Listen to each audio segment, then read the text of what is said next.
Good day friends, this is Rahul Munshi और स्वागत है आप सभी का मेरे इस YouTube channel study with Rahul Munshi में। और अब जैसा कि हम लोगों ने हमारे पार्ट 1 में क्वेश्चन नंबर 1 से लेकर क्वेश्चन नंबर 26 तक को कवर किया है। ये हम लोग जेपीएससी का 2016 में जो क्वेश्चंस पूछा गया था पीटी में, प्रीलिम्स एग्जामिनेशन में, उसका क्वेश्चंस को हम लोग देख रहे हैं। साथ ही साथ हम लोग ये भी एक अनुमान लगाने का कोशिश कर रहे हैं कि कहाँ से ज़्यादातर क्वेश्चंस पूछे जा रहे हैं। तो अभी तक हमने देखा कि हिस्ट्री, एंशिएंट, मेडिवल और मॉडर्न तीनों से आया है क्वेश्चंस, पीछे में ज्योग्राफी से आया है, फिर उसके बाद झारखंड से भी रिलेटेड हमने कुछ क्वेश्चंस को देखे हैं। अब हम लोग आगे बढ़ते हैं हमारे इस वीडियो में, जो कि 27 नंबर से आगे स्टार्ट होता है। तो अभी ये 27 नंबर का क्वेश्चन जो हम लोग देख रहे हैं, ये इंडियन पॉलिटी के ऊपर में ये क्वेश्चन पूछा जा रहा है। ठीक है, अभी आइए देखते हैं ये क्वेश्चन एक्चुअली में है क्या। 27 नंबर क्वेश्चन, ये क्वेश्चन पूछा जा रहा है कि जब स्टार्टिंग में था, how many parts, articles and schedules were there in the original Indian constitution. जब हमारा भारतीय संविधान बनकर तैयार हुआ था उस समय शुरुआत में कितनी पार्ट्स और आर्टिकल्स और शेड्यूल्स थे। ध्यान देना है, अभी के हिसाब से नहीं पूछा जा रहा है, ये पूछा जा रहा है जिस समय वो बना था। तो देखिए अभी का अगर आप हिसाब से देखोगे तो आपको 470 आर्टिकल हो चुके हैं अभी तक, 470 आर्टिकल, जो कि पूरे के पूरे 25 पार्ट में डिवाइडेड है और आपका इसमें 12 शेड्यूल है। तो ये अभी का बात हो रहा है। अगर उस समय का बात हम लोग देखते हैं तो उस समय में टोटल 22 पार्ट थे, 22 पार्ट थे, 22 पार्ट यहाँ भी है, 22 पार्ट यहाँ भी है, लेकिन जो आर्टिकल्स थे वो 395 थे। तो ये हमारा आंसर नहीं होगा। और 8 शेड्यूल्स थे, अभी टोटल 12 शेड्यूल्स हो गए। तो ये इसलिए हमारा आंसर होगा ए। ठीक है, ये हमारा, देखिए इस चीज को बहुत ध्यान से याद रखिए क्योंकि ये बहुत सारे एग्जाम से पूछे जाते हैं। जरूरी नहीं कि केवल जेपीएससी के लिए आपको इससे हेल्प मिलेगा। ठीक है, आइए देखते हैं हमारा नेक्स्ट क्वेश्चन क्या है। नहीं, हमारा नेक्स्ट क्वेश्चन फिर ये कि इंडियन पॉलिटी के ऊपर में ही है। In which amendment was the evil of defections from the political parties in India enacted? Bharat में राजनीतिक दलों से बदलाव की बुराई को किस संशोधन के अंतर्गत अधिनियमित किया गया था? देखिए आपको इसके लिए जो भी संशोधन हुए हैं ना, आप जब आप पढ़ाई करो तो जो भी मेन जो अमेंडमेंट्स हैं, जो संशोधन है, उसके बारे में अच्छे से पढ़ाई कर लो। क्योंकि देखिए जो भी क्वेश्चन बनता है ना तो वो उसी हिसाब से बनता है कि कौन कौन सा सबसे ज़्यादा, जैसे 42वां संशोधन, 44वां संशोधन, 89, 52, तो ये सब बहुत सारे इंपॉर्टेंट है अमेंडमेंट्स है। तो इसका आंसर है हमारा 52 अमेंडमेंट। ठीक है, तो ये हमने देखा कि ये पॉलिटी का हमारा सेक्शन चल रहा है, मतलब पॉलिटी में भी आपको अच्छे से ध्यान देना है। अभी हमारा नेक्स्ट आता है, फिर ये इंडियन पॉलिटी पे ऊपर चल रहा है। Under which article of the constitution of India taxes are levied and collected by the centre but distributed between the centre and the state. आपको ये बताना है कि भारत के संविधान में किस अनुच्छेद में करों को केंद्र द्वारा लगाया तथा एकत्रित किया जाता है, लेकिन केंद्र और राज्यों के बीच वितरित किया जाता है। जो कर जो लगाया जा रहा है, जो टैक्सेस लगाया जा रहा है और कलेक्ट किया जा रहा है, दोनों का दोनों काम सेंटर कर रहे हैं। लेकिन जब वो कलेक्ट होने के बाद में वो कुछ हिस्सा उसका सेंटर के पास रह जाता है, कुछ हिस्सा उसका स्टेट के पास रह जाता है। तो ये किस आर्टिकल में बताया गया है? तो देखिए आप जब 280 नंबर आर्टिकल आएंगे ना तो वहां पर आपको ये फाइनेंस कमीशन का आर्टिकल दिखता है। तो ये 280 आर्टिकल के आसपास में ही कहीं पर आपको ये ऐसा आर्टिकल दिखेगा जहां पर ये इससे रिलेटेड होगा कि मतलब जो टैक्सेस लगाए जा रहे हैं सेंटर और कलेक्ट भी कर रहे हैं सेंटर, लेकिन जब उसको बांटा जा रहा है तो सेंटर स्टेट दोनों के बीच में हो रहा है। तो ये हमारा आंसर है आर्टिकल 7270, 270 आर्टिकल में इसको बताया गया। ठीक है, नेक्स्ट देखते हैं कि किस चैप्टर या किस सब्जेक्ट के ऊपर में क्वेश्चन है। फिर ये पॉलिटी के ऊपर में ही क्वेश्चन है। ठीक है, विच of the following is not a feature of good governance? निम्न में से कौन सुशासन की विशेषता नहीं है, गुड गवर्नेंस की विशेषता नहीं है? तो देखिए जब आप इस पे देखोगे ना कि तो अगर आपको इस टाइप का क्वेश्चन का आंसर नहीं आ रहा तो आप इससे अनुमान लगा सकते हो कि देखिए अकाउंटेबिलिटी बिल्कुल होनी चाहिए। कोई भी गवर्नमेंट हो या कोई भी राज्य हो, कोई भी सरकार हो, अकाउंटेबिलिटी सबकी होनी चाहिए। तो अकाउंटेबिलिटी नहीं रहेगा तो वो फिर मतलब कि कोई अपने ऊपर अकाउंटेबिलिटी नहीं लेगा, कोई कुछ भी करता जाएगा। तो अकाउंटेबिलिटी हमारा आंसर नहीं हो सकता है। नेक्स्ट है ट्रांसपेरेंसी भी होनी चाहिए, ये हमारा आंसर नहीं हो सकता है। रूल ऑफ लॉ, कानून व्यवस्था होनी बहुत जरूरी है, ये भी हमारा आंसर नहीं हो सकता है। चौथा है रेड टेपिज्म, जिसको लाल फीताशाही कहते हैं, यही हमारा आंसर है, लाल फीताशाही। ये गुड गवर्नेंस का एक फीचर नहीं होता है। ठीक है, इसको ध्यान में रखिएगा। अब हम लोग बढ़ते हैं हमारा नेक्स्ट क्वेश्चन। हमारा नेक्स्ट क्वेश्चन है 31 नंबर। क्वेश्चन क्या है? Who rejected the principles of administration as myth and proverbs?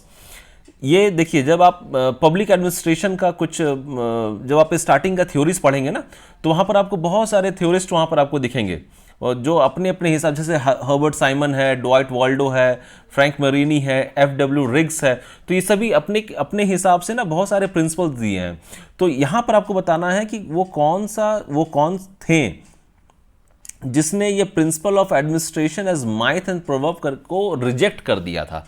तो अभी देखिए इसके आंसर में आपको ये थोड़ा सा जानने को मिलेगा कि ये जो एक्चुअली रिजेक्ट किया गया था ना, ये हर्बर्ट साइमन के द्वारा रिजेक्ट किया गया था। क्योंकि देखिए हर्बर्ट साइमन के हिसाब से ना डिसीजन मेकिंग सबसे ज़्यादा इंपॉर्टेंट था, सबसे ज़्यादा डिसीजन मेकिंग इंपॉर्टेंट था।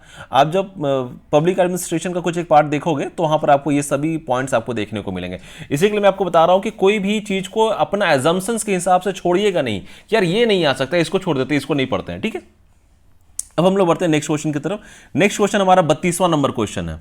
32वां नंबर क्वेश्चन क्या है? The state is everywhere, the state is everywhere, it leaves hardly a gap. मतलब हर जगह आपको राज्य दिखेगा, राज्य हर जगह है, यह अंतराल शायद ही कोई छोड़ता है। अभी this statement explains the concept of, अभी ये जो स्टेटमेंट है ये क्या दर्शाना चाह रहा है? देखिए राज्य हर जगह है, राज्य अगर हर जगह है इसका मतलब कि जो लोग हैं वो हर जगह, एक तरह से आप बोल सकते हो कि राज्य हर जगह है, मतलब राज्य आपका देखभाल कर रहा है। आप कहीं पर भी हो, राज्य हर जगह है। आप हॉस्पिटल में हो, राज्य है। आप कहीं कहीं बाहर में घूम फिर रहे हो, वहां पर भी राज्य है। तो देखिए जब इस तरह से हो रहा है ना कि राज्य हर जगह, मतलब राज्य आपका देखभाल कर रहा है, तो इसका मतलब कि देखिए कम्युनिस्ट स्टेट जो होते हैं, कम्युनिस्ट राज्य, वो नहीं हो सकते हैं ऐसे में। लोकतांत्रिक राज्य जो डेमोक्रेटिक स्टेट्स होते हैं वो जरूरी नहीं। देखिए डेमोक्रेटिक स्टेट जैसे India is a democratic country, तो ये भी एक अच्छी चीज़ है, लेकिन यहां पर जो आपसे पूछा जा रहा है ये डेमोक्रेटिक के से रिलेटेड में नहीं है, तो लोकतांत्रिक राज्य नहीं होगा, पुलिस राज्य तो हो ही नहीं सकता। तो एक बच गया हमारा कल्याणकारी राज्य जिसको बोलते हैं वेलफेयर स्टेट, तो ये इसका आंसर होगा वेलफेयर स्टेट, ठीक है। अब हम लोग बढ़ते हैं हमारे अगले क्वेश्चन की तरफ। हमारा अगला क्वेश्चन है, इन which report of the second administrative reforms commission barriers of good governance in India have been identified? कौन सा रिपोर्ट में इसको आइडेंटिफाई किया गया था? दूसरे प्रशासनिक आयोग की कौन सी प्रतिवेदन ने भारत में सुशासन की बाधाओं की पहचान की है? थोड़ा सा डिफिकल्ट क्वेश्चन है, लेकिन हाँ इस टाइप के क्वेश्चंस भी आते हैं, तो आपको इसके लिए रेडी रहना पड़ेगा, ठीक है। देखिए इसमें जो रिपोर्ट है वो है citizen centric administration, the heart of governance. ये थोड़ा सा आपको इस पर ध्यान देना पड़ेगा, क्योंकि देखिए इसमें अगर कभी कभी क्या होता है ना कि बहुत सारे ऑप्शंस ऐसे रहते हैं जो क्वेश्चन के हिसाब से नहीं मैच करे, तो आप वहां पर ऑड मैन आउट को कर सकते हैं, भाई ये मैच नहीं कर रहा है इसको आउट कर देते हैं, ये मैच नहीं कर रहा है इसको आउट करते हैं। लेकिन यहाँ पर ऐसा कुछ नहीं है, यहाँ पर भी ये गवर्नेंस का बात कर रहा है, यहाँ पर भी गवर्नेंस का बात कर रहा है, यहाँ पर भी ई गवर्नेंस है, यहाँ पर भी लोकल गवर्नेंस है। मतलब आपके लिए डिफिकल्टी लेवल थोड़ा बढ़ा दिया है ऑप्शंस को देकर के, ठीक है। नेक्स्ट क्वेश्चन की तरफ चलते हैं। नेक्स्ट क्वेश्चन है हमारा 34 नंबर, 34वां नंबर क्वेश्चन। अभी 34वां नंबर क्वेश्चन क्या है? Under which article of the Indian constitution is the district planning committee constituted? भारतीय संविधान के कौन से अनुच्छेद में जिला योजना समिति का गठन होता है? देखिए मैंने पहले भी कुछ एक वीडियोस बनाए हैं इंडियन पॉलिटी के ऊपर में, आर्टिकल्स के बारे में मैंने बताया है, आर्टिकल्स को कैसे इजीली याद रख सकते हैं इनोवेटिव ट्रिक से, वो भी मैंने बताया है। अगर आपको ये देखना है तो आप प्लीज़ मेरे उन सभी वीडियोस को रेफर कर सकते हैं। तो देखिए ये जो पूछ रहा है, हाँ ये थोड़ा सा डिफिकल्ट क्वेश्चन है, आप इसको बोल सकते हो, क्योंकि जो आर्टिकल 243 होता है ना, आर्टिकल 243 ए से लेकर के वो पूरा जेड के बाद भी वो Z A B C D करके वो आगे बढ़ता है। तो ये सभी के बारे में ये आपको ऑप्शन एक ही से मिलता जुलता दे दिया है। तो यहाँ पर आपको ये बताना है कि भारतीय संविधान के कौन से अनुच्छेद में जिला योजना समिति का गठन होता है। तो यहाँ पर आर्टिकल 243 ZD है, ठीक है, आर्टिकल 243 ZD। इसका मतलब कि जो भी इंपॉर्टेंट आर्टिकल्स है ना इंडियन पॉलिटी में, उनको ध्यान से पढ़िए और कोशिश कीजिए उन सभी आर्टिकल्स को याद कर लेने का। हम लोग बढ़ते हैं हमारे अगले क्वेश्चन की तरफ। हमारा अगला क्वेश्चन है 35 नंबर क्वेश्चन। ये क्या है? देखिए या एक तरफ तो आपको ईयर दिया हुआ है और दूसरी तरफ आपको दिया हुआ है कमेटी। आपको बताना है कि ये कमेटी कौन सा ईयर में फॉर्म किया गया था, ठीक है। तो आइए अब देखते हैं। ये सबसे पहला आपको है 1949 से लेके 51, फिर 53 से 54, उसके बाद में 63 से 66, फिर 85 से 88, और यहाँ पर आपसे पूछा जा रहा है कि लोकल फाइनेंस इंक्वायरी कमेटी। ये थोड़ा सा टफ क्वेश्चन है, आप बिल्कुल बोल सकते हो। तो देखिए इसका आंसर है ए बी सी डी, ठीक है, 1 का ए, 2 का बी, 3 का सी, 4 का डी। तो इसको आप याद कर सकते हो या इसके हिसाब से आप पढ़ सकते हो। देखिए मैं फिर आपको बता रहा हूँ कि जो पॉलिटी सेक्शन है या हिस्ट्री सेक्शन है, कोई भी सेक्शन है, अगर आपको लग रहा है कि नहीं यार ये क्वेश्चन ऐसा, तो अपने अपने मन मुताबिक मत कीजिए। जो भी आपको दिया जा रहा है सिलेबस के हिसाब से कोशिश कीजिए उसको अच्छे से कवर कर लेने का, ठीक है। हमारा अगला क्वेश्चन की तरफ बढ़ते हैं। हमारा अगला क्वेश्चन है क्वेश्चन नंबर 36। अभी 36 क्वेश्चन में क्या क्या है?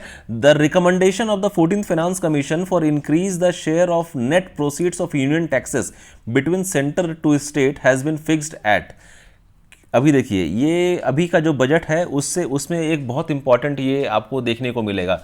तो यहाँ पर आप थोड़ा सा सतर्क होकर के इस चीज़ को पढ़िए, क्योंकि बजट्स के ऊपर में भी क्वेश्चंस आते हैं। तो ये यहाँ पर पूछ रहा है कि the recommendation of the 14th finance commission for increase the share of net proceeds of union taxes between centre to state has been fixed at. जो टैक्स का जो हिस्सा दिया जाता है राज्य को केंद्र के द्वारा, उसको कितना प्रतिशत पर उसको फिक्स किया गया है। तो मैं जब इसको सर्च कर रहा था, मैं जब इसको देख रहा था, पढ़ रहा था, तो मुझे इसका आंसर 42% मिला था। आप भी एक बार इसको चेक करके देख सकते हैं। अगर मेरा आंसर ये गलत होगा तो प्लीज़ मुझे एक बार रेक्टिफाई कीजिएगा। हम लोग बढ़ते हैं हमारे नेक्स्ट क्वेश्चन की तरफ, ठीक है। हमारा नेक्स्ट क्वेश्चन है 37 number. National green tribunal NGT, national green tribunal was established by the government of India in. National green tribunal जो भारत सरकार द्वारा स्थापित कब किया गया था? तो देखिए ये डायरेक्ट क्वेश्चन आपसे पूछ दिया गया है। अभी डायरेक्ट क्वेश्चन के लिए आपके दिमाग में ये रहना है कि भाई इसको क्योंकि हम लोग पढ़े तभी इसको हम लोग आंसर कर सकते हैं। तो इसका आंसर है 2010। 2010 में NGT नेशनल ग्रीन ट्रिब्यूनल को इस्टेब्लिश किया गया था, ठीक है। Next question, which of the following is not true for India to combat the adverse impact of climate change. Not true, यहां ध्यान देना है आपको, ये पूछ रहा है not true for India to combat the adverse impact of climate change.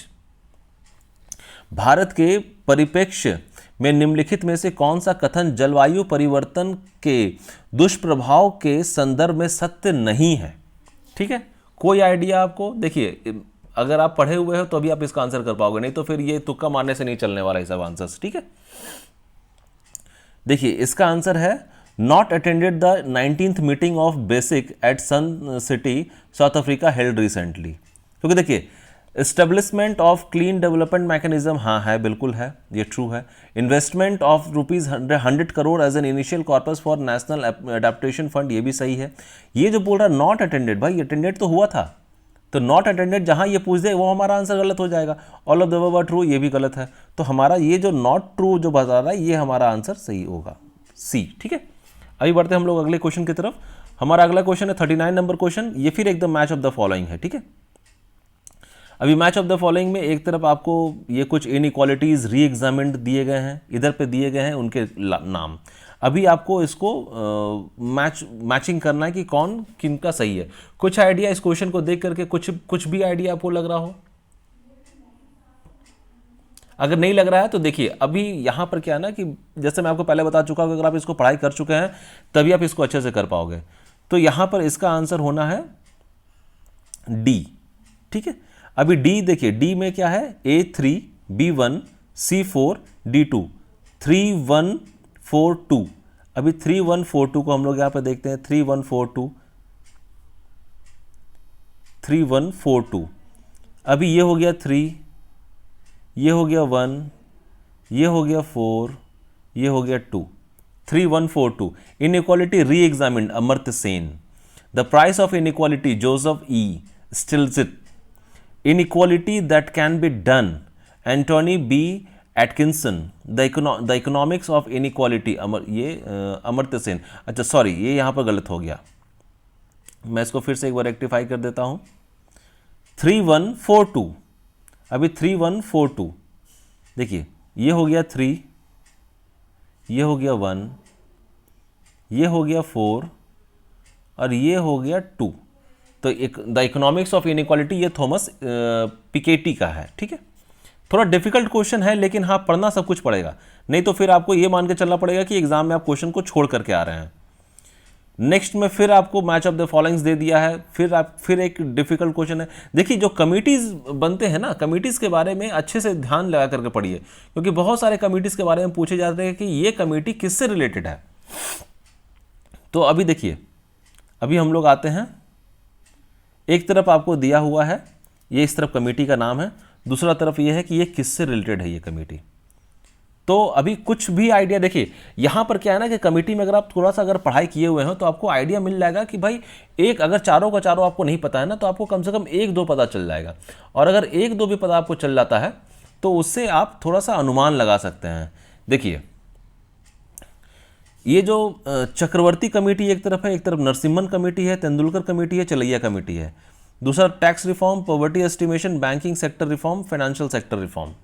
अभी देखिए ये क्वेश्चन मैं आप लोगों के ऊपर में छोड़ रहा हूँ, आप लोग थोड़ा सा मेरे कमेंट सेक्शन में इसको बताइए कि कौन सा कमेटी किससे रिलेटेड है। देखिए थोड़ा सा R&D अगर आप गूगल सर्च कीजिएगा या बुक को रेफर कीजिएगा ना, तो वो आपको ही इससे ज़्यादा बेनिफिट मिलने जा रहा है। नहीं होने से लास्ट में तो फिर मैं इसका आंसर आपको बता ही दूंगा, ठीक है। हम लोग अगले क्वेश्चन की तरफ चलते हैं। कमिटीज़ को अच्छे से पढ़िए, कमिटीज़ के बारे में हर वर्ष कुछ ना कुछ पूछा जाता है। अभी हमारा नेक्स्ट क्वेश्चन है 41 number, the methodology followed for poverty estimation by using 61 NSSO data in 2004-5 is. अभी ये मैथडोलॉजी के बारे में पूछ रहा है कि कौन सा मैथडोलॉजी यूज़ किया गया था उस टाइम पे, जिस समय जो पॉवर्टी एस्टिमेशन होता है वो 2004 और 5 में किया गया था, उसमें ये कौन सा मेथड को इस्तेमाल किया गया था, ठीक है। कुछ आइडिया आपको देखिए, उस टाइम पे ये मिक्स्ड रिकॉल मेथड होता है MRM, उस मेथड को इस्तेमाल किया गया था, ठीक है। यूनिफॉर्म रिकॉल मेथड ये नहीं था, तो ये हमारा आंसर हट गया, ये हमारा आंसर हट गया, ये हमारा आंसर हो गया 41, ठीक है। नेक्स्ट क्वेश्चन है 42 नंबर। 42 नंबर क्वेश्चन क्या है, विच of the following is not true for national food security act. National food security act में कौन सा कथन सही नहीं है। क्वेश्चन को ध्यान से पढ़िएगा, नहीं है के बारे में पूछ रहा है, ठीक है। तो हम लोग ऑप्शंस देखते हैं। It provides legal entitlement to 67% of the population at subsidized food, सही है। It cover 75% of the rural population and 50% of the urban population, सही है। It has only 2 schedules which prescribes for issues of price and nutritional standards for food, ये गलत है। ये देखिए ये सब वर्ड जहां आपको यूज देखने को मिलेगा ना, ओनली, यहां पर सतर्क हो जाना है अपने को। जहां ओनली पूछ देता है ना, वहां पर आपको मान के चलिए कि वो आपका आंसर फिर गलत हो जाता है। और यहां पर ये पूछ भी रहा है कि नॉट ट्रू, तो ये हमारा आंसर होगा C, क्योंकि ये सही नहीं है, ठीक है। नेक्स्ट क्वेश्चन की तरफ चलते हैं। 43 number question, national manufacturing policy was introduced by the government of India in. अभी देखिए राष्ट्रीय विनिर्माण नीति भारत सरकार द्वारा आरंभ की गई थी, कब की गई थी ये आपको बताना है। National education policy was introduced by the government of India in, कब इंट्रोड्यूस किया गया था। डायरेक्ट क्वेश्चन है, अगर आप इसका आंसर जान रहे हो तो आप लिख सकते हो, नहीं तो आप इसको अटेम्प्ट कर ही नहीं सकते हो। इसका आंसर है 2011 B, ठीक है। अगले देखिए ये जो क्वेश्चन अभी हम लोग देख रहे हैं, ये आप 2016 के हिसाब से देख रहे हो, मतलब आप ये देखो कि किस सेक्शन से आपको क्वेश्चंस पूछे जा रहे हैं। ये मतलब ऐसा नहीं है कि केवल हिस्ट्री, ज्योग्राफी, पॉलिटी ये सब पढ़ लिए तो वो हमारा कंप्लीट हो जाएगा, नहीं। हम लोगों ने देखा कि ये NSSO का डेटा के बारे में पूछ रहा है। क्वेश्चंस आए हैं 11th जो पॉपुलेशन सर्वे हुआ था उस पर भी आए हुए हैं, जो 2011 में सर्वे हुआ था। तो सभी चीज़ों से क्वेश्चंस बनाए जा रहे हैं, कोई एक पर्टिकुलर टॉपिक नहीं है जिससे आपको क्वेश्चन पूछे जा रहे हैं, ठीक है। अभी हम लोग आते हैं हमारा नेक्स्ट क्वेश्चन। हमारा नेक्स्ट क्वेश्चन है 44 number question, the policy for special economic zone was introduced in the country for the first time in. Special economic zone होते हैं जहां पर कि उस जोन के अंदर में बहुत सारे कंपनीज ऐसे होते हैं जिनको एक स्पेशल छूट दी जाती है, टैक्स में रिबेट मिलती है उन लोगों को। तो ये जो फर्स्ट टाइम हुआ था, was introduced in the country for the first time in, ये कब इंट्रोड्यूस किया गया था ये आपको बताना है। स्पेशल इकोनॉमिक जोन, तो स्पेशल इकोनॉमिक जोन ये 2000 में इंट्रोड्यूस किया गया था, ठीक है। ये 2000 में इंट्रोड्यूस किया गया स्पेशल इकोनॉमिक जोन। हम लोग बढ़ते हैं आगे अगले क्वेश्चन की तरफ। देखिए ये सारे ये क्वेश्चंस हम लोग सभी इकोनॉमी से रिलेटेड देख रहे हैं, तो आपको इंडियन इकोनॉमी के बारे में पढ़ना पड़ेगा। हिस्ट्री हम लोग पहले देख चुके हैं, झारखंड से क्वेश्चंस देख चुके हैं, ज्योग्राफी से देख चुके हैं, पॉलिटी से देख चुके हैं, मतलब कि सभी का सभी टॉपिक आप लोग को कवर करना पड़ेगा, ठीक है। अगर आप लोग प्रीलिम्स को अच्छे से क्रैक करना चाहते हो, विच हाँ इस हिसाब से ये पढ़िए कि प्रीलिम्स के साथ साथ आपका मैथ्स मेंस भी चलता रहे, ठीक। 45वां नंबर क्वेश्चन क्या है, विच of the following is not a vision of 12th 5-year plan. 12th 5 year plan का कौन सा एक विजन नहीं है? अभी इसको अटेंड करने के लिए आपको ये जानना जरूरी है कि भाई 12वां जो 5 ईयर प्लान था उससे क्या क्या विजन्स थे। तो अभी देखिए ये क्वेश्चन पूछ रहा है not a vision of 12th 5 year plan. तो ये क्या है यहाँ पर? पहला ऑप्शन क्या है? Real GDP growth rate of 8% हो सकता है, बिल्कुल हो सकता है, क्योंकि 8% उस समय का लेकर के देखिए अभी जो स्टार्ट हुआ है ना 5, ये देखिए अभी तो क्या है कि 5 ईयर प्लान तो अब खत्म हो चुका है, क्योंकि अभी वो 5 ईयर प्लान्स जो होते थे वो उसको इरेडिकेट करके नीति आयोग का गठन कर दिया गया है। तो जब ये 5 ईयर प्लान चलता था उस समय हाँ 8% वो ग्रोथ रियल जीडीपी का हम लोग एजम्पशन ले सकते हैं। एग्रीकल्चर ग्रोथ रेट एट 4% वो बिल्कुल ले सकते हैं, क्योंकि अभी भी इसको हम लोग टारगेट लेकर चलते हैं। ये क्या है? Head count ratio of consumption poverty to be reduce by 10% point, ये गलत है पॉइंट, ये गलत है पॉइंट, ठीक है। ऑल ऑफ द अबव, ये तो गलत ही हो गया। तो हमारा आंसर, क्योंकि ये पूछ रहा है नॉट अ विजन, तो हमारा आंसर हो जाएगा सी। ये हमारा आंसर, ये विजन नहीं था, ठीक है। अब हम लोग बढ़ते हैं नेक्स्ट क्वेश्चन की तरफ। अभी देखिए ये क्वेश्चन बायोलॉजी से रिलेटेड है। राइजोबियम्स क्या होते हैं? अगर आप साइंस का स्टूडेंट हैं तो आपको इसका आइडिया बिल्कुल मिल जाएगा, लेकिन अगर आप साइंस का स्टूडेंट नहीं हैं और आपने बायोलॉजी को पढ़ा नहीं है तो फिर इस क्वेश्चन को आपको अटेम्प्ट करने के लिए बहुत मुश्किल हो जाएगा। तो देखिए बेसिकली क्या होता है ना कि राइजोबियम्स जो होते हैं, एक देखिए ये जो डीएनए होता है ना, डीऑक्सी न्यूक्लिक एसिड ये होता है, राइबोन्यूक्लिक एसिड ये प्रोटीन्स होते हैं, ये नॉन ऑफ दीज होते हैं। तो बेसिकली जो राइबोसोम्स होते हैं ये आरएनए होते हैं, ठीक है। राइबोसोम्स जो होते हैं वो आरएनए होते हैं। अभी ये हमने डायरेक्ट क्वेश्चन देखा जो बायोलॉजी से रिलेटेड था। अभी हम लोग आते हैं यहां पे, देखिए एक क्वेश्चन है 47 number, the foul smell of dead fish is due to the compound. देखिए मृत मछली से निकलने वाली दुर्गंध किन यौगिकों के कारण होती है? जब फिश खराब हो जाती है ना, मर जाती है या थोड़ी सी उस पर बदबू आने शुरू हो जाती है, तो बदबू क्यों आता है, किसके कारण आता है? आप लोगों को कुछ आइडिया होगा, क्योंकि आप लोगों को देखते भी होंगे कि मछली अगर मर चुका है या थोड़ा सड़ गया या थोड़ा सा कुछ दिन हो गया तो उससे एक अजीब टाइप का बदबू आना शुरू हो जाता है। तो बदबू क्यों आता है? देखिए वो बदबू आता है सल्फर कंपाउंड के कारण, ठीक है। ये सब चीज़ों को आपको ध्यान रखना है। नेक्स्ट क्वेश्चन हम लोग देखते हैं 48 number, non stick fry pans are coated with. जो नॉन स्टिक फ्राई पैंस होते हैं ना, मम्मी लोग जो जिसपे घर पे खाना वाना बनाती है, जिसपे अगर आप कुछ पराठा बना रहे हैं या कुछ आप ऑमलेट बना रहे हैं तो उस पर चिपकता नहीं है, आप थोड़ा सा हल्का सा भी ऑयल डाल देते हैं और वो उसको अच्छे से फ्राई कर लेते हैं। तो ये उस पर जो कोटिंग किया हुआ रहता है वो किस चीज़ का कोटिंग रहता है, ये आपको बताना है। देखिए इसके बारे में आप लोग पढ़ते होंगे कि बहुत सारा अभी जो एडवर्टीजमेंट आपको देखने को मिलता है ना, उन लोग बताता है कि टेफ्लॉन कोटिंग है ये, तो एक्चुअली वो टेफ्लॉन से ही उसको कोटिंग किया रहता है जो नॉन स्टिक फ्राई पैंस होते हैं। नेक्स्ट क्वेश्चन की तरफ बढ़ते हैं। Poisonous mustard gas is mustard gas जो होता है पॉइजनस, वो क्या होता है?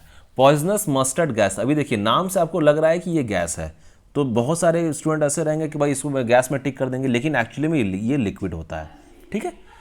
ये भी आपको बायोलॉजी से रिलेटेड क्वेश्चंस पूछे जा रहे हैं, केमिस्ट्री से रिलेटेड क्वेश्चंस पूछे जा रहे हैं, मतलब अभी हम लोग साइंस में चल रहे हैं। 50 नंबर क्वेश्चन देखते हैं, 50 नंबर क्वेश्चन क्या, the chemical use in manufacturing of dynamite is. अभी देखिए डायनामाइट क्या होता है? डायनामाइट विस्फोटक होता है ना, जब बड़ी बड़ी चट्टानों को जब तोड़े जाते हैं, पत्थरों को तोड़े जाते हैं तो डायनामाइट लगाया जाता है। उससे इतना ज़्यादा उससे एनर्जी निकलता है कि बड़े बड़े चट्टान और पत्थर उसको टूट जाते हैं। तो the chemical used in manufacturing of dynamite is, dynamite को बनाने में जो केमिकल यूज़ किया जाता है वो कौन सा केमिकल होता है? तो अगर आप केमिस्ट्री के में आपने अच्छा से कवर किया है तो ही आप इन सभी क्वेश्चंस को अच्छे से अटेंड कर पाओगे, ठीक है। देखिए इसका जो आंसर होता है वो होता है ग्लिसरॉल ट्राइनाइट्रेट। ग्लिसरॉल ट्राइनाइट्रेट मतलब ग्लिसरॉल के साथ में नाइट्रोजन का 3 मॉलिक्यूल आपका वहाँ पर अवेलेबल है, ठीक है, 3 मॉलिक्यूल। अभी हम लोग देखते हैं हमारा अगला क्वेश्चन। हमारा अगला क्वेश्चन क्या है? What percentage of alcohol in human blood causes death. मानव रक्त में अल्कोहल की कितनी प्रतिशत मात्रा मृत्यु का कारण होती है? देखिए जरूरत से ज़्यादा अल्कोहल हमारे खून में, हमारे रक्त में नहीं होना चाहिए, नहीं तो मृत्यु भी हो सकती है। तो ये पूछा जा रहा है कि कितनी प्रतिशत रक्त अगर रक्त में आ जाता है तो इंसान की मृत्यु हो सकती है। कोई आइडिया आप लोगों को? कुछ भी आइडिया? देखिए इसका जो आंसर होगा वो होगा सी 5। अगर 5% अल्कोहल अगर हमारे ब्लड में आ जाता है तो मृत्यु निश्चित है और एकदम वाइटल कंडीशन हो जाता है कि बचने का संभावना बहुत कम है, ठीक है। अब हम लोग बढ़ते हैं हमारे अगले क्वेश्चन की तरफ। हमारा अगला क्वेश्चन है 52 number. The term information technology can be defined as. अभी इंफॉर्मेशन टेक्नोलॉजी को किस तरह से डिफाइन किया जा सकता है? अभी देखिए यहाँ पर आपको दो चीज़ों को आपको मिला करके बहुत सारा ऑप्शंस दिए जा रहे हैं। कंप्यूटर्स और कनेक्टिविटी, ये पहला ऑप्शन हो गया। दूसरा हो गया कंप्यूटर्स एंड नेटवर्क। तीसरा हो गया हार्डवेयर एंड सॉफ्टवेयर। चौथा हो गया कनेक्टिविटी एंड हार्डवेयर। तो कनेक्टिविटी एंड हार्डवेयर ये मतलब इंफॉर्मेशन टेक्नोलॉजी के मामले में अगर आप देखोगे, देखो अगर आप इंफॉर्मेशन टेक्नोलॉजी के मामले में देख रहे हो ना, तो सिंपल सा मैं आपको बताता हूँ कि जो कंप्यूटर और नेटवर्क होते हैं ना, जब बहुत सारे कंप्यूटर को नेटवर्क के साथ में कनेक्ट कर दिया जाता है तो वो फिर इंफॉर्मेशन टेक्नोलॉजी बन जाते हैं। अभी कंप्यूटर्स और कनेक्टिविटी ये सही ऑप्शन नहीं है, हार्डवेयर एंड सॉफ्टवेयर ये भी सही ऑप्शन नहीं है, कनेक्टिविटी एंड हार्डवेयर ये भी सही ऑप्शन नहीं है, कंप्यूटर्स और नेटवर्क। ठीक है, हम लोग बढ़ते हैं अगले क्वेश्चन की तरफ। अभी देखिए ये जो क्वेश्चन आपको कंप्यूटर से रिलेटेड आ गया है, मतलब आप देख पा रहे हो कि हर एक फील्ड से, हर एक मतलब सब्जेक्ट से, चाहे पॉलिटी हो, चाहे हिस्ट्री हो, चाहे ज्योग्राफी हो, चाहे झारखंड से रिलेटेड क्वेश्चंस हो, चाहे बायोलॉजी हो, चाहे केमिस्ट्री हो, आप चाहे कंप्यूटर्स हो, क्वेश्चन सभी से रिलेटेड आपको पूछे जा रहे हैं। How many bits are there in a kilobyte. 1 kilobyte में कितने बिट्स होते हैं? देखिए मोबाइल अभी इतना चल रहा है कि लोगों को इसका बहुत सारा ऐसा आइडिया रहता है। हम लोग बहुत सारा चीज़ों को ना बोल में इस्तेमाल कर लेते हैं, लेकिन एक्चुअली में उसका मीनिंग कभी जानने की कोशिश नहीं करते हैं। तो यहाँ पर क्या पूछ रहा है? How many bits are there in a kilobyte. 1 kilobyte में कितने बिट्स होते हैं? तो इस क्वेश्चन का आप आंसर मेरे कमेंट सेक्शन में मुझे बताइए। ठीक है, मैं इसको आपके लिए छोड़ रहा हूँ। नेक्स्ट क्वेश्चन हमारा 54 नंबर क्वेश्चन है।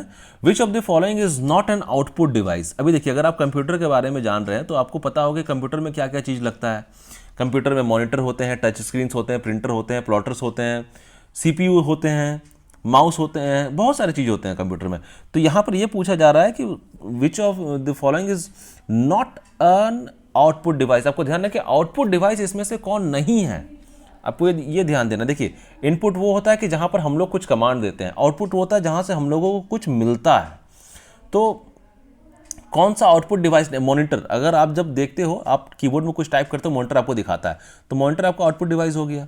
प्रिंटर भी आपका आउटपुट डिवाइस हो गया, प्लॉटर भी आपका आउटपुट डिवाइस हो गया। लेकिन टच स्क्रीन जो है वो आपका आउटपुट डिवाइस नहीं है, उसको तुम लोग यूज़ करते हैं। वहाँ पर हम लोग टच स्क्रीन को यूज़ करते हैं इन्फॉर्मेशन डालने के लिए, इसका मतलब इनपुट दे रहे हैं वहाँ पर, तो वो इनपुट डिवाइस है, वो आउटपुट डिवाइस नहीं हो सकता है। तो इसी के लिए ये हमारा आंसर हो जाएगा बी। नेक्स्ट क्वेश्चन है विच of the following is not an open source software. Open source software नहीं है ये, कोई आइडिया इसमें? देखिए जो ओपन सोर्स सॉफ्टवेयर नहीं है उसको कैसे हम लोग करते हैं। अभी क्या है, गूगल क्रोम हम लोग ओपन सोर्स है, इसको इजीली यूज़ कर सकते हैं। ओपन ऑफिस ये भी कर सकते हैं, लिनक्स ये इसको भी कहता है। लेकिन इंटरनेट एक्सप्लोरर ये एक ओपन सोर्स सॉफ्टवेयर नहीं है। ठीक है, या अगर मैं गलत हूं तो प्लीज़ मुझे रेक्टिफाई कीजिए मेरे कमेंट सेक्शन में इसका आंसर डाल करके। ठीक है, हम लोग बढ़ते हैं अगले क्वेश्चन की तरफ। हमारा अगला क्वेश्चन है the golden rice contains beta carotene gene which comes from. जो गोल्डन राइस होते हैं ना उसके अंदर में बीटा कैरोटीन जीन्स होते हैं, वो कहां से आते हैं ये आपको बताना है। गोल्डन राइस के अंदर में बीटा कैरोटीन जीन्स होते हैं, वो कहां से आते हैं? Which comes from, they comes from daffodil. ठीक है, इसका आंसर हमारा हो जाएगा डेफोडिल। अभी देखिए ये क्वेश्चन आपको कहां से पूछा जा रहा है, फिर आपको देखिए ये मतलब ये आप ये सब बोल सकते हो कि साइंस से रिलेटेड है, लेकिन ये करंट अफेयर्स है, क्योंकि ये सभी चीज़ों की जानकारी नॉर्मल सेंस में लोगों को होती है या होनी चाहिए। हम लोग बढ़ते हैं अगले क्वेश्चन की तरफ। पंचधारा योजना इज रिलेटेड टू। अभी देखिए पंचधारा योजना, अभी ये गवर्नमेंट स्कीम्स पे हम लोग आ गए हैं, तो पंचधारा योजना है ये किस चीज़ से रिलेटेड है? अभी नाम से आपको कुछ तो इसका आइडिया मिल रहा होगा कि पंचधारा योजना किस चीज़ से रिलेटेड है। Panchdhara Yojana is related to, देखिए पंचधारा योजना अगर आप उसको देखोगे तो आपको लगेगा कि धार मतलब रिवर हो जाता है, तो एक्चुअली वैसा नहीं है, ये women welfare and development department से रिलेटेड है। Panchdhara Yojana is related to women welfare and development. ठीक है, इसको ध्यान रखना है। हम लोग बढ़ते हैं अगले क्वेश्चन की तरफ। अभी हम लोग स्कीम्स, गवर्नमेंट स्कीम्स में कुछ आ गए हैं। अभी है white bird disease in plant is caused by deficiency of. देखिए अभी हम लोग बॉटनी, मतलब अगर साइंस में देख रहे हैं बॉटनी वाले सेक्शन में है कि व्हाइट बर्ड डिजीज जो प्लांट में होती है वो मेनली उनका क्या कारण होता है? कॉज्ड बाय डेफिशिएंसी ऑफ, किस चीज़ का डेफिशिएंसी से वो होता है? कुछ आइडिया, अगर आप साइंस में उसको पढ़ाई की हो तो आपको उसका थोड़ा सा आइडिया मिल जाएगा। देखिए इसका आंसर होता है जिंक, ए। जिंक की कमी से प्लांट्स में वाइट बर्ड डिजीज होते हैं, ठीक है। अभी हम लोग आते हैं हमारा अगला क्वेश्चन की तरफ। हमारा अगला क्वेश्चन है 59 number. White colour of milk is due to, आप सभी कोई दूध पीते होंगे, मिल्क पीते होंगे, तो मिल्क जो व्हाइट कलर का होता है वो व्हाइट कलर का मतलब किस चीज़ के कारण वो व्हाइट होता है, वो रेड ब्लैक ये सब क्यों नहीं होता है। देखिए मिल्क में केसिन मिला हुआ रहता है, और केसिन ही एक वो चीज़ है जो मिल्क का जो कलर है उसको वाइट कर देता है, सफ़ेद कर देता है, ठीक है। ये हमारा हो गया 59 नंबर क्वेश्चन। अभी हम लोग आते हैं 60 नंबर क्वेश्चन। अभी हम लोग साइंस को भी कवर कर रहे हैं, आप ध्यान दीजिएगा, क्योंकि ये बेसिकली ये वीडियो हम लोग उसी के लिए देख रहे हैं कि हम लोग को ये अनुमान लगाना है कि कहाँ कहाँ से क्वेश्चन पूछे जाते हैं, ताकि उसके हिसाब से हम लोग अपना इस प्रीलिम्स का 2021 का प्रीलिम्स का अच्छे से तैयारी कर सके, ठीक है। 60 नंबर क्वेश्चन क्या है, the web portal DSCNET DACNET is related to, web portal DACNET is related to, कोई आइडिया, अगर आप इसके बारे में कुछ आइडिया लिए हो तो डैकनेट इज रिलेटेड टू, देखिए DACNET is related to e agriculture, A, ये हमारा आंसर है। तो कुछ भी ऐसा चीज़ आपको जो देखने को मिल रहा है कि यार कुछ नया आया है मार्केट में, या कुछ नया क्वेश्चंस आया है, कुछ नया वर्ड्स आपको देखने को मिल रहा है, उन सभी के बारे में एक नॉलेज ले लीजिए, छोड़िए नहीं, क्योंकि क्वेश्चन कहीं से भी पूछे जा सकते हैं। 61 नंबर क्वेश्चन क्या है, what was the Santhal Pargana reason called in ancient times, ancient time में जो संथाल परगना का रीजन था उसको किस नाम से पुकारा जाता था, कुछ आइडिया, संथाल परगना का रीजन किस नाम से पुकारा जाता था, नारीखंड, मान वर्जिका, कर्तिसीना, नॉन ऑफ दिस। देखिए ये सभी नाम मुझे कहीं नहीं मिले, मैंने जब भी गूगल चेक किया मुझे कहीं नहीं मिला, तो मेरे हिसाब से ये नॉन ऑफ दिस है। अगर मैं गलत हूं तो प्लीज़ मुझे रेक्टिफाई कीजिए कमेंट सेक्शन में इसका आंसर बता करके, ठीक है। हम लोग बढ़ते हैं हमारे नेक्स्ट क्वेश्चन की तरफ। साफा होर movement is associated with which of the tribal community.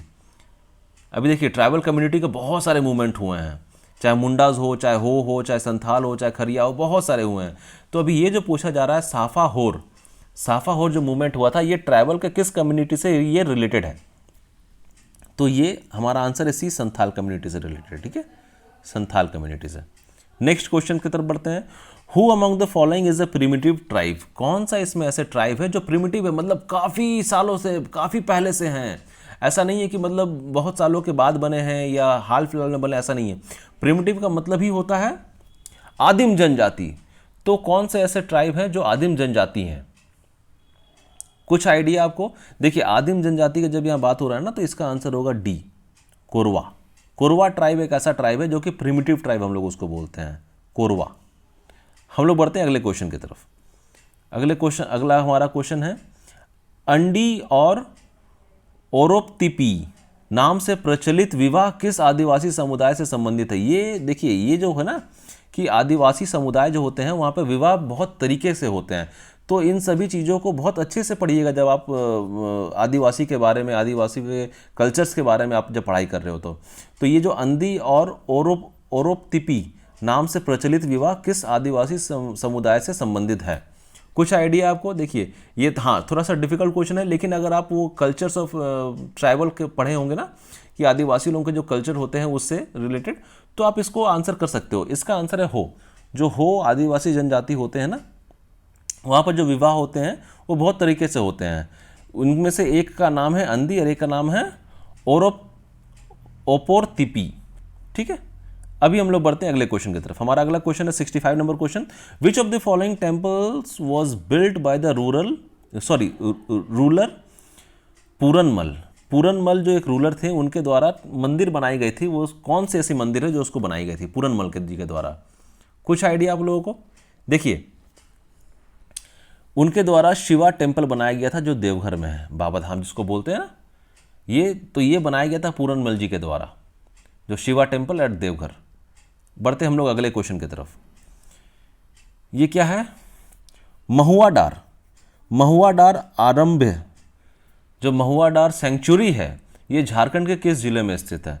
तो झारखंड में आपको बहुत सारे सेंचुरीज देखने को मिलेंगे, एक पलामू नेशनल पार्क भी आपको देखने को मिलेगा।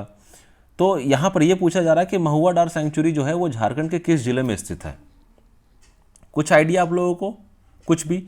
देखिए ये जो है ना, ये देखिए जो झारखंड का ये सब जो एरिया है ना, पलामू, चतरा, लातेहार, यहाँ पर बहुत सारे आपको ये सब नेशनल पार्क्स या सेंचुरीज देखने को मिलते हैं। तो ये जो है महुआ डार सेंचुरी, ये आपको लातेहार में देखने को मिलता है। ठीक है, अभी हम लोग बढ़ते हैं अगले क्वेश्चन की तरफ। हमारा अगला क्वेश्चन है अंजम धाम। देखिए समय हमारे पास थोड़ा सा कम है, क्योंकि अभी आने वाले टाइम में अभी हम लोग को और भी बहुत सारे ऑब्जेक्टिव क्वेश्चन देखने तो मैं थोड़ा कोशिश करता हूँ फटाफट आगे बढ़ाने का। ये अभी हम लोग झारखंड से रिलेटेड सारे क्वेश्चंस को देख रहे हैं। Anjan Dham is located in which district of Jharkhand. तो अंजम धाम ये झारखंड के किस डिस्ट्रिक्ट में लोकेटेड है, आप इसको गूगल सर्च भी कर सकते हो। Jharkhand resident Deep Sen Gupta is associated with which sport. अभी झारखंड के जो दीप सेन गुप्ता जी हैं वो किस स्पोर्ट से बिलोंग करते हैं, ये आपको बताना है। हाँ, ये आपको याद रखना पड़ेगा। बहुत सारे स्पोर्ट्समैन हैं जो झारखंड से बिलोंग करते हैं, तो कोशिश करके उन सभी के बारे में थोड़ी अच्छी सी नॉलेज रख लीजिए, ताकि जब भी कोई क्वेश्चन आए तो उसमें आप इजीली अटेंड कर पाओ। ये चेस से बिलोंग करते हैं। ठीक है, हम लोग आगे बढ़ते हैं। हमारा नेक्स्ट क्वेश्चन है विच लिटरेचर हैज़ पब्लिश द खोटा कंपाइलेशन नेमली मेघदूत। कौन सा ऐसा लिटरेचर है जो कि खोटा कंपाइलेशन हुआ है मेघदूत का, तो वो कौन है जिसने इसको खोटा में लिखा है मेघदूत को। तो कुछ आइडिया आप लोगों को। हाँ, थोड़ा सा डिफिकल्ट क्वेश्चन है, लेकिन अगर पढ़ें तो अटेम्प्ट हो सकता है ये। तो इसका आंसर है श्रीनिवास पानूरी। ठीक है, अभी हम लोग आते हैं हमारा नेक्स्ट क्वेश्चन की तरफ। हमारा नेक्स्ट क्वेश्चन है मुंडा परंपरा का रिजगढ़ किस स्थल से संबंधित है। Rijgarh in Munda tradition is related to which place. तो ये देखिए, ये आपको थोड़ा सा झारखंड के बारे में अच्छे से पढ़ाई कीजिए। हम लोग अगले क्वेश्चन की तरफ चल रहे हैं। ये भी हम लोग पूरा का पूरा झारखंड के ऊपर में ही चल रहे हैं। तो आप देख रहे हो कि झारखंड रिलेटेड जो क्वेश्चन आ रहा है वो कितना डिफिकल्ट है ये सभी questions. What is friendship 2016, 2016 friendship ये जो हुआ था ये किस चीज़ से रिलेटेड है। देखिए नॉर्मली ये सब जो होते हैं ना कि जब कोई बायलैटरल जब मिलिट्री एक्सरसाइज होते हैं, जॉइंट मिलिट्री एक्सरसाइज होते हैं, तो वही इसी के हिसाब से इन सभी को नाम दिया जाता है। तो ये जो है फ्रेंडशिप 2016 ये joint military exercise by the soldiers of Russia and Pakistan. ठीक, ये क्योंकि ये देखिए 2016 का ये क्वेश्चन पेपर है तो उसी के आधार पे किए गए थे। तो अभी के रिसेंट टाइम में जो भी आपको जॉइंट मिलिट्री एक्सरसाइज देखने को मिलेगा, इंडिया रशिया के साथ में है, इंडिया यूएस के साथ में है, एक क्वाड नया फॉर्म हुआ है जिसमें यूएसए, ऑस्ट्रेलिया, जापान और इंडिया है। तो इन सभी चीज़ के बारे में आप अच्छे से पढ़ लीजिए ताकि क्वेश्चन आपको कहीं से भी दिया जा सकता है। ठीक है, next question 72 number, where was the 14th Asian India summit organized. अभी 14वां इंडिया एशियन समिट जो ऑर्गेनाइज किया गया था ये कहाँ पे किया गया था। तो इसका देखिए ये सभी आपको करंट अफेयर से आपको पूछे जा रहे हैं, तो आपको इसके बारे में थोड़ा आइडिया लेना पड़ेगा। तो इन सभी चीज़ों को आप करंट अफेयर के हिसाब से, अभी के हिसाब से आप उसको अच्छे से अपडेट कर लीजिए। ठीक है, हम लोग अगले क्वेश्चन की तरफ चलते हैं। What is the name of the world's first private flight plane to go on the moon. चंद्रमा पर जाने के लिए दुनिया की पहली प्राइवेट फ्लाइट योजना का नाम क्या है, ये आपको बताना है। तो देखिए यहाँ पर थोड़ा सा आप देख रहे हो कि करंट अफेयर्स और जनरल नॉलेज से मिलता हुआ आपको ये क्वेश्चन दे रहा है। तो अगर आप इसको जान रहे हो तो आप इसको अटेंड कर सकते हो, नहीं तो आपको इसको छोड़ना ही पड़ेगा। वैसे मैंने जब सर्च किया तो मुझे ये मून एक्सप्रेस को दिखा। अगर आपको कुछ और अगर पता चलता तो आप इसके बारे में कमेंट सेक्शन में बता सकते हैं। हम लोग अगले क्वेश्चन की तरफ चलते हैं। Afghanistan first lady governor is, अभी देखिए ये हम लोग इंटरनेशनल क्वेश्चंस में आ गए हैं। अफगानिस्तान की जो फर्स्ट लेडी गवर्नर है उसका क्या नाम है, बहुत डिफिकल्ट है लेकिन भाई बताना पड़ेगा। तो इन सभी चीज़ों को भी अच्छे से पढ़ के जाइए ताकि पूछा जा सकता है। नेक्स्ट क्वेश्चन क्या है 75 number, the country Tuvalu participated with how many members in Rio Olympics. तो अभी ये क्वेश्चन को अपने को देख के पता चल रहा है कि रिसेंट में जो भी ओलंपिक्स हुए हैं, एशियन गेम्स हुए हैं या जो भी इंटरनेशनल लेवल के गेम्स हुए हैं उनके बारे में बहुत अच्छे से एक जानकारी ले लीजिए। कितने मेडल्स हुए हैं, इंडिया के कितने मेडल्स हुए हैं, उसके बाद अगर जो कंट्री टॉप किया है वो कॉमनवेल्थ गेम्स जो होते हैं, अगर कोई कंट्री टॉप किया है तो कितने मेडल्स उनके हुए हैं। तो इन सभी से रिलेटेड, स्पोर्ट्स से रिलेटेड क्वेश्चंस पूछे जा सकते हैं, इसको नज़रअंदाज नहीं करना है आपको। नेक्स्ट क्वेश्चन क्या है, where was the world economic forum meet 2016 organized. तो अभी आपको अभी के हिसाब से, रिसेंट के हिसाब से आप ये भी देख सकते हो कि जो वर्ल्ड इकोनॉमिक फोरम मीट होते हैं या G20 होते हैं, G7 होते हैं, G4 होते हैं या फिर एशियन होते हैं, सार्क नेशंस होते हैं, तो ये कहाँ कहाँ पर इनका ये कब मिले और कहाँ पर मिले, ये आपसे ये क्वेश्चन पूछा जा सकता है। तो ये भी हमने देखा 76 नंबर क्वेश्चन। 77 में क्या है, world's first country to have cashless economy, पहला कंट्री, विश्व का प्रथम कैशलेस अर्थव्यवस्था वाला देश। तो देखिए आप ये समझ सकते हो कि अभी इंटरनेशनल क्वेश्चंस में भी आपको कितने डिफिकल्ट क्वेश्चंस पूछे जा रहे हैं, मतलब जिन चीज़ों का अपने को अनुमान भी नहीं है वो सब कुछ क्वेश्चंस पूछे जाते हैं, ठीक है। अभी नेक्स्ट क्वेश्चन क्या है, who was the youngest athlete at the Rio Olympic. अभी रियो ओलंपिक जब हुआ था उसका यंगेस्ट एथलीट कौन थे। तो देखिए हाँ डिफिकल्ट क्वेश्चन है, लेकिन अगर आप पढ़े हो, ओलंपिक्स के बारे में पढ़े हो, सबके बारे में पढ़े हो, तो आप इस क्वेश्चन को इजीली अटेंड कर सकते हो क्योंकि डायरेक्ट क्वेश्चन है। तो यहाँ पर एक्चुअली ये जो है ये गौरिका सिंह थी जो यंगेस्ट एथलीट थी रियो ओलंपिक की। तो इसी तरह से आपको जो भी इंपॉर्टेंट पॉइंट्स आपको दिखेंगे, बुक्स में दिखेंगे, गूगल सर्च कीजिए, उन सभी को अपडेट कर लीजिए अच्छे से। According to the rural cleanliness survey which state is at the top of ladder as far as cleanliness is concern. सफाई के मामले में, स्वच्छता के मामले में कौन सा ऐसा स्टेट है जो कि टॉप पर है। तो जाहिर सा बात है आप यहाँ पर कुछ ऑप्शंस को देख करके आप अनुमान लगा सकते हो कि अगर जहाँ पर देखिए जो नॉर्थ ईस्टर्न स्टेट्स होते हैं या फिर सदर्न स्टेट्स होते हैं ना, वो लोग स्वच्छता के मामले में आप उनको आगे बिल्कुल बोल सकते हो। तो क्योंकि यहाँ पर नॉर्थ ईस्टर्न स्टेट्स में आपको ये सिक्किम दिख रहा है, यहाँ पर सदर्न स्टेट्स में केरला दिख रहा है, तेलंगाना दिख रहा है, झारखंड आप इसको एलिमिनेट कर सकते हो। तो अभी देखिए जब सिक्किम का जिक्र हो जा रहा है ना, तो उसके बाद केरला और तेलंगाना नहीं होगा, सिक्किम ही बहुत स्वच्छ, मतलब बहुत साफ सुथरा स्टेट है ये। तो ये हमारा आंसर हो जाएगा सिक्किम का। तो अभी हम लोग बढ़ते हैं हमारे अगले क्वेश्चन की तरफ। गतिमान express, the fastest Indian train on 4 April 2016 rain from, जो गतिमान एक्सप्रेस बनाया गया था वो कहाँ से कहाँ तक चलने के लिए उसको स्टार्ट किया गया था, गतिमान एक्सप्रेस से। तो गतिमान एक्सप्रेस ये हज़रत निज़ामुद्दीन से आगरा के लिए हुआ था, ये मैं आपको बता रहा हूँ। देखिए इसी टाइप से आप अगर गूगल सर्च करोगे ना, तो आपका जो नॉलेज बेस है ना थोड़ा सा और बढ़ जाएगा। तो अभी हम लोग देख रहे हैं कि ये सभी के सभी क्वेश्चन 2016 से रिलेटेड पूछा रहे हैं, क्योंकि ये क्वेश्चन 2016 के आसपास का ही है। तो 2016 से इसका मतलब कि अभी जो 2021 में जो भी क्वेश्चंस हो रहे हैं, तो अभी अपने को 2020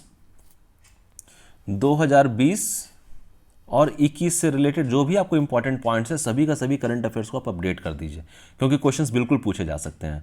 किसी को नज़रअंदाज नहीं कीजिएगा कि यार ये नहीं पूछ सकता, ठीक है। अभी हम लोग बढ़ते हैं हमारा अगला question 81 number, which was India's rank at the रियो पारा ओलंपिक। मैंने अभी थोड़ी देर पहले आपको बताया कि जो भी इंपॉर्टेंट इंटरनेशनल इवेंट्स हुए हैं, स्पोर्ट्स इवेंट्स हुए हैं, उन सभी के बारे में भाई इंडिया का क्या रैंक रहा है, कितना मेडल लेकर के आए, इन सभी के बारे में भी आप अच्छे से पढ़ाई कर लीजिए, ठीक है। अगला question 82 number, what was the name of the legendary Ranthambore tigris that died recently. Ranthambore tigris कि 2016 में जो था उसके हिसाब से उनकी मृत्यु हो गई थी, तो उसका नाम क्या था। तो आप देख पा रहे हो कि जो भी आपको ऑप्शंस दिया जा रहा है ये थोड़ा डिफिकल्ट है, तो इन सभी से रिलेटेड भी क्वेश्चंस पूछे जाते हैं, इनको नज़रअंदाज नहीं करना है। नेक्स्ट क्वेश्चन है 83 number, India's first armed nuclear submarine is, जो कि भारत की पहली सशस्त्र परमाणु पनडुब्बी कौन सी थी। तो अभी आपको जो भी आपको नाम दिए जा रहे हैं वो सभी लगभग मिलते हुए दिखा, INS तिहायु है, INS अरिहंत है, विराट है, अष्टध्यायिनी है। तो इन सभी के बारे में भी आपको अच्छे से एक अपडेट ले लेना है, ताकि आपका कोई भी क्वेश्चन छूटे नहीं।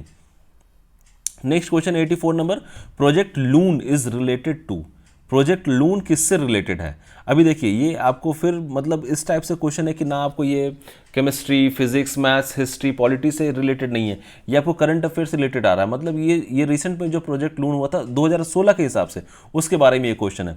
मतलब करंट अफेयर्स आपको बहुत अच्छे से कवर करना पड़ेगा, नहीं तो फिर चांसेस बहुत कम हो जाएंगे आपके।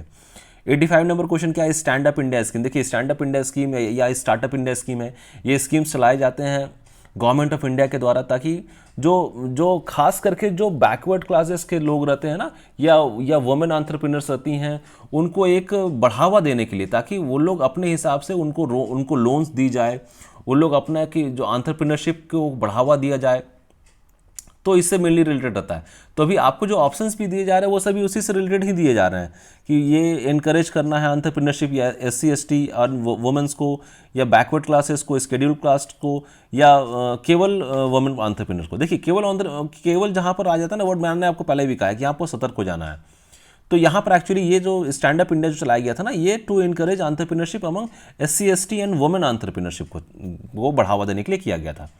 अभी हम लोग बढ़ते हैं हमारा अगला क्वेश्चन की तरफ। 86 number, the first prize of the National Human Rights Commission has been awarded recently to which movie? First prize दिया गया था नेशनल ह्यूमन राइट्स कमीशन, वो 2016 के हिसाब से था। तो आप इसको थोड़ा सा सर्च करोगे तो आपको इसका आंसर मिल जाएगा। हम लोग अगले क्वेश्चन की तरफ चलते हैं। 87 नंबर क्वेश्चन है, eradication of all types of social discrimination comes under which generation of human rights. अभी देखिए यहाँ ये क्वेश्चन हम लोग ह्यूमन राइट्स से रिलेटेड में आ गए हैं। तो ये क्या पूछ रहा है कि eradication of all types of social discrimination, सभी प्रकार के सामाजिक विभेद का उन्मूलन मानवाधिकार के किस पीढ़ी के अंतर्गत आता है। आप जब तक ह्यूमन राइट्स के बारे में अच्छे से पढ़ाई नहीं कर सकते हैं या नहीं किए हैं तब तक आप इस क्वेश्चन को अच्छे से आंसर नहीं कर सकते हो। मतलब आप देख रहे हो कि कितना डाइवर्स फील्ड से या डाइवर्स टॉपिक से क्वेश्चंस पूछे गए हैं। तो उसी के हिसाब से इस एग्जाम के लिए भी अच्छे से प्रिपरेशन कीजिए, ठीक है। नेक्स्ट क्वेश्चन है कार्टेजिना प्रोटोकॉल। अभी देखिए कार्टेजिना प्रोटोकॉल, ये सब वर्ड्स ना बहुत फेमस है। तो ये कार्टेजिना प्रोटोकॉल किस चीज़ से रिलेटेड है? अभी देखिए ये जब अगर आप इसको पढ़ाई की हो ना तो आपको आइडिया मिलेगा कि कार्टेजिना प्रोटोकॉल जो था ना वो कुछ हद तक ये बायोसेफ्टी एग्रीमेंट से रिलेटेड था। तो इसका आंसर बायोसेफ्टी एग्रीमेंट हो जाएगा। बहुत सारे ऐसे प्रोटोकॉल्स आपको देखने को मिलेंगे जो ओजोन डिप्लीशन से हैं, कुछ पॉल्यूशन से है, कुछ क्लाइमेट चेंज से आपको बहुत सारे देखने को मिलेंगे। तो इन सभी पॉइंट्स को, इन सभी जो टर्मिनोलॉजीज है ना उनको अच्छे से याद रखिए। जब आपको पेरिस क्लाइमेट चेंज का ध्यान में आ जाएगा या फिर रियो 20 हो जाएगा, रियो प्लस 20 हो जाएगा, तो ये सभी के सभी क्लाइमेट चेंज से रिलेटेड हैं। तो उसी तरह से ये कार्टेजिना प्रोटोकॉल ये बायोसेफ्टी एग्रीमेंट से रिलेटेड है। हम लोग बढ़ते हैं अगले क्वेश्चन की तरफ। 89, where is the headquarter of the United Nations environment programme? UNEP का जो हेडक्वार्टर है वो कहाँ पर स्थित है? तो ये आपको देखना पड़ेगा। ये बिल्कुल फिर हम लोग वो इंटरनेशनल ऑर्गेनाइजेशंस जो है उसके बारे में क्वेश्चंस देख रहे हैं, तो आपको इन टॉपिक को भी नहीं छोड़ना है कि जो UN से रिलेटेड अगर हो जाता है या IMF से रिलेटेड कुछ हो जाता है, वर्ल्ड बैंक से रिलेटेड कुछ हो जाता है, तो उन सभी पॉइंट्स को भी अच्छे से कवर करना है, ठीक है। नेक्स्ट क्वेश्चन 90 नंबर है, Deepika Pallikal is related to which sports? बहुत डायरेक्ट क्वेश्चन पूछा हुआ है। अभी दीपिका पल्लिकल अगर आप लोगों ने पढ़ाई किया है तो आपको थोड़ा सा आइडिया होगा कि ये स्क्वैश से रिलेटेड है, दीपिका पल्लिकल। तो ये हमारा आंसर हो जाएगा squash.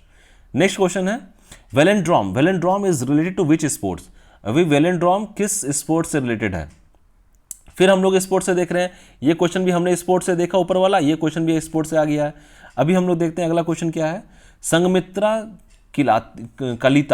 Sanghamitra Kalita has been honoured with which award recently? ये आपको ध्यान देना पड़ेगा। देखिए फिर हम लोग अवार्ड्स वाले सेक्शन में आ गए हैं, तो अवार्ड्स भी आपको देखना पड़ेगा कि कौन सा पुलित्जर अवार्ड किसको दिया गया है, बुकर्स अवार्ड किनको दिया गया, ज्ञानपीठ अवार्ड किनको दिया गया है, या अभी जो रिसेंट में अभी जो लिस्ट आया था जिसमें अर्जुन अवार्ड दिया गया था, द्रोणाचार्य अवार्ड दिया गया था, उसके बाद में जो भी अवार्ड दिए जाते हैं, भारत रत्न किनको किनको दिया गया है, इन सभी चीज़ों के बारे में अच्छे से एक बार अपडेट कर लीजिए अपने आप को। नेक्स्ट क्वेश्चन 93 नंबर क्या है, Navanathan Pillai has been honoured with which award? तो फिर हम लोग यहाँ पर अवार्ड से रिलेटेड इस क्वेश्चन को देख रहे हैं। तो अवार्ड से रिलेटेड भी हम लोगों ने अभी तक यहाँ पे 2-3 क्वेश्चन को देख लिया है।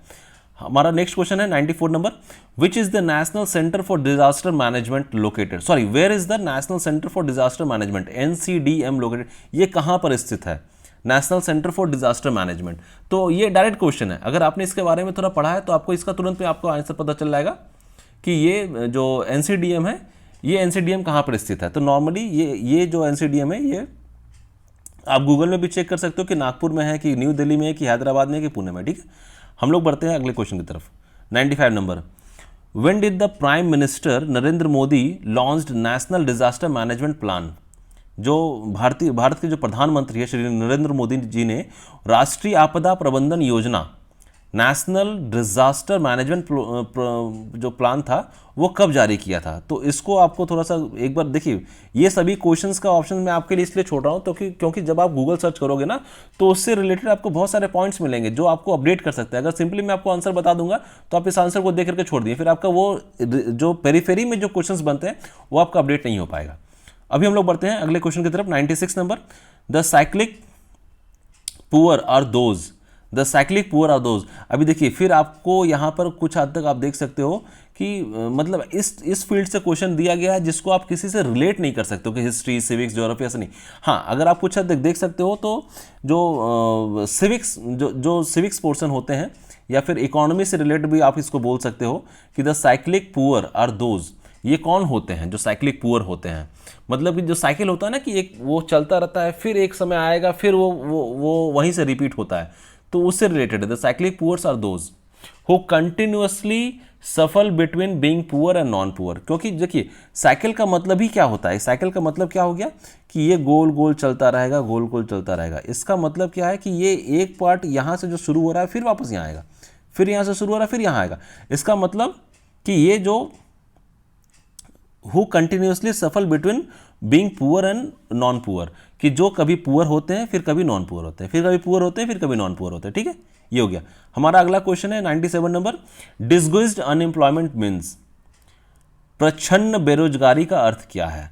अभी देखिए ये बिल्कुल मतलब ये सभी ऐसे क्वेश्चंस है ना जो कि बहुत सारे एग्जाम में पूछे जाते हैं, तो इन सभी चीज़ों को अच्छे से अपडेट कीजिएगा कि डिसगुइज्ड अनएम्प्लॉयमेंट क्या होते हैं। देखिए डिसगुइज्ड अनएम्प्लॉयमेंट क्या होता है ना कि fall in productivity of labour, जो लेबर की जो प्रोडक्टिविटी होती है, श्रम की उत्पादकता जब कम होती है उसको बोलते हैं डिसगुइज्ड अनएम्प्लॉयमेंट। ठीक है, डिसगुइज्ड अनएम्प्लॉयमेंट। हमारा अगला क्वेश्चन है, Rajiv Awas Yojana that was started in 2011 has been granted extension till. 2011 में राजीव आवास योजना स्टार्ट किया गया था, उसको एक्सटेंशन दी गई थी। वो एक्सटेंशन कब तक दी गई थी ये आपको बताना है। तो इसको भी आप देख सकते हो, गूगल सर्च कर सकते हो, आपको इसका ईजिली आपको इसका आंसर मिल जाएगा। ये सभी के सभी डायरेक्ट क्वेश्चन आपसे पूछे जा रहे हैं, करंट अफेयर्स के क्वेश्चन है। 99 नंबर क्वेश्चन क्या है, United Nations organization UNO is celebrating 2016 as the. 2016 में यूएनओ उस साल को मतलब किस नाम से सेलिब्रेट कर रहा है? तो क्योंकि ये 2016 का पे पूछा हुआ प्रश्न था तो इसलिए 2016 के बारे में तो मैंने आपको पहले ही बताया कि 2020-21 से रिलेटेड जो भी करंट अफेयर्स है उसको बहुत अच्छे से आप पढ़ लीजिए। ठीक है, तो ये 99 था। अभी 100 नंबर क्वेश्चन क्या है, who is 195th member of UNESCO. UNESCO का 195वां मेंबर कौन है? तो देखिए सभी के सभी क्वेश्चंस डायरेक्ट क्वेश्चंस हैं, तो इसके बारे में अगर आप पढ़े हुए हैं तो भी आपको इसका आंसर मिल पाएगा। एक्चुअली इसका आंसर है पैलेस्टीन। देखिए पैलेस्टीन जो आपको देखने को मिलेगा, इज़राइल पैलेस्टीन वो जो एरिया है ना वहाँ पर आपको पैलेस्टीन देखने को मिलता है जो इज़राइल के पास में आता है। तो ये था 195th मेंबर ऑफ यूनेस्को। तो ये अभी तक हमने देखा कि जो 2016 में जो पीटी का जो एग्ज़ाम हुआ था जेपीएससी का, उसके पूरे के पूरे 100 क्वेश्चंस हमने कवर कर लिए हैं हमारे 2 पार्ट में। आंसर्स को भी हमने देखा, कुछ एक आंसर्स को हमने छोड़ दिया आपके लिए ताकि आप गूगल सर्च करो और आपका जो नॉलेज बेस है वो बढ़े। हम लोग हमारे आने वाले वीडियो में जो मेंस क्वेश्चन है ना, हम लोग मेंस में पार्ट 1 और पार्ट 2 को भी ऑलरेडी कर चुके हैं। अगर आपने वो हमारा वीडियो नहीं देखा तो आप उसको रेफर कर सकते हो, आपको बहुत सारी इसमें जानकारी मिलेगी जेपीएससी से रिलेटेड। आने वाले वीडियो में हम लोग जो जेपीएससी मेंस 2016 का जो था, जो 2019 में जिसका एग्जाम हुआ था, उसका पेपर 3, पेपर 4, पेपर 5, पेपर 6 चारों का चारों पेपर अभी हम लोग आने वाले वीडियो में हम लोग कवर करेंगे। अगर आपको मेरा ये वीडियो अच्छा लगा हो तो प्लीज़ मेरे वीडियो को लाइक कीजिए, मेरे channel study with Rahul Munshi को सब्सक्राइब कीजिए, ज़्यादा से ज़्यादा इस वीडियो को शेयर कीजिए ताकि मैक्सिमम स्टूडेंट को इसका बेनिफिट मिल सके। बेल आइकन प्रेस करना ना भूले ताकि इस तरह का कोई वीडियो में बनाओ तो उसका टाइमली नोटिफिकेशन आप लोग को मिलता रहे। और मेरे पुराने वीडियोस को आप अच्छे से रेफर कर सकते हैं क्योंकि उससे आपको जेपी से रिलेटेड बहुत सारे पॉइंट आपको मिलेंगे। और जो मेरा जो टेलीग्राम चैनल है जो आपको डिस्क्रिप्शन बॉक्स में उसका लिंक दिख जाएगा, वहां पर जाकर के आप इस वीडियो को, आप इस पीडीएफ को अच्छे से एक्सेस कर सकते हो। ठीक है, थैंक यू सो मच।